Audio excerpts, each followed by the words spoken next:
നമസ്കാരം, news prime മലയാളത്തിലേക്ക് സ്വാഗതം. അമേരിക്കയുടെ അധിനിവേശ സ്വഭാവത്തെ അംഗീകരിക്കാത്ത അറേബ്യൻ നാടുകളിലെ വിമത വിഭാഗക്കാരുണ്ട്. അവർ മെല്ലെ മെല്ലെ ശക്തി ആർജിച്ചു വരികയാണ്.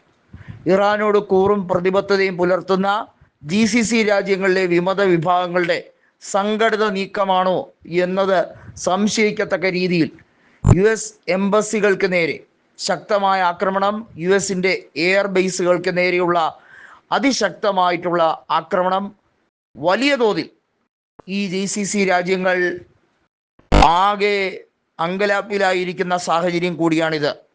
നമ്മൾ മനസ്സിലാക്കേണ്ടത് GCC രാജ്യങ്ങൾ അമേരിക്കയോട് പ്രതിബദ്ധത പുലർത്താൻ ഇനി തുടർന്നും കഴിയില്ല എന്ന് അറിയിച്ചാൽ മിഡിൽ ഈസ്റ്റിലെ അമേരിക്കയുടെ കളി അവസാനിക്കും.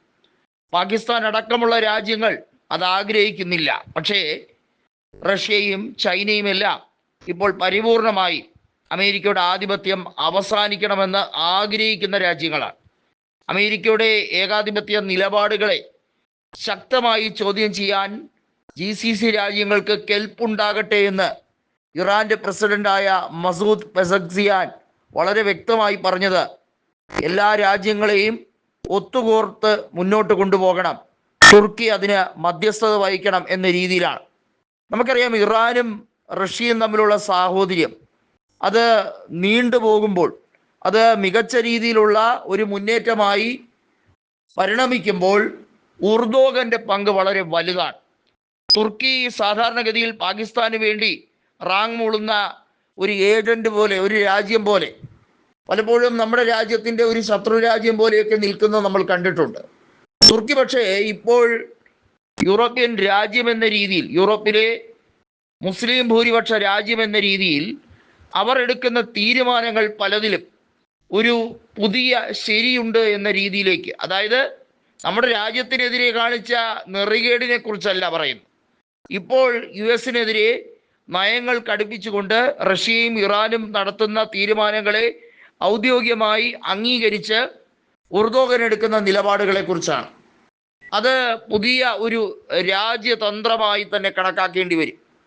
നമ്മൾ മനസ്സിലാക്കേണ്ടത്, അറബ് രാജ്യങ്ങളിൽ വിമത പട അവർ ശക്തമായ ആക്രമണങ്ങൾ നടത്തുകയാണ്. ചെറുതും വലുതുമായ 40-ലധികം ആക്രമണങ്ങൾ നടന്നു എന്ന ഔദ്യോഗിക സ്ഥിരീകരണം കൂടി വരികയാണ് ഈ മണിക്കൂറിൽ. നമ്മൾ മനസ്സിലാക്കേണ്ടത്, ഇറാൻ ഒരു രീതിയിലും കെട്ടടങ്ങാൻ താല്പര്യപ്പെടുന്നില്ല. തീമഴ പെയ്യിക്കാൻ തന്നെയാണ് ഇറാന്റെ തീരുമാനം. ഇറാൻ കൂടുതൽ കൂടുതൽ കരുത്താർജിക്കുന്നതല്ലാതെ അവരെ ക്ഷയിപ്പിക്കാനോ അവരെ വശംവദരാക്കാനോ കഴിയുന്നില്ല.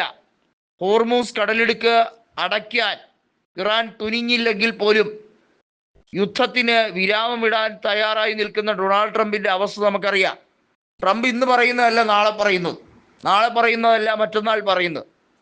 പരസ്പര വൈരുദ്ധ്യമാകുന്ന വാചകങ്ങൾ അടിച്ച്, തഗ് ഡയലോഗുകളൊക്കെ അടിച്ച് ആളുകളുടെ മനസ്സിൽ ഒരു ഫേക്ക് ഇംപ്രഷൻ ഉണ്ടാക്കിയെടുക്കാൻ വേണ്ടിയുള്ള നീക്കം പണ്ട് മുതലേ തുടങ്ങിയതാണ്. ഒരു ബിസിനസ്സുകാരൻ എന്നതിനപ്പുറത്തേക്ക് ട്രംപ് കൃത്യമായി നയതന്ത്ര ബന്ധങ്ങൾ ഊട്ടി ഉറപ്പിക്കാൻ പക്വമായ തീരുമാനങ്ങൾ സാധാരണ എടുക്കാറില്ല. അത് അമേരിക്കയ്ക്ക് വലിയ ബുദ്ധിമുട്ട് പിൻകാലത്ത് വരുമെന്ന് മനസ്സിലാക്കിയാണ് അവിടുത്തെ ജനത, സാധാരണക്കാർ തെരുവോരങ്ങളിൽ ഇറങ്ങിയിരിക്കുന്നത്.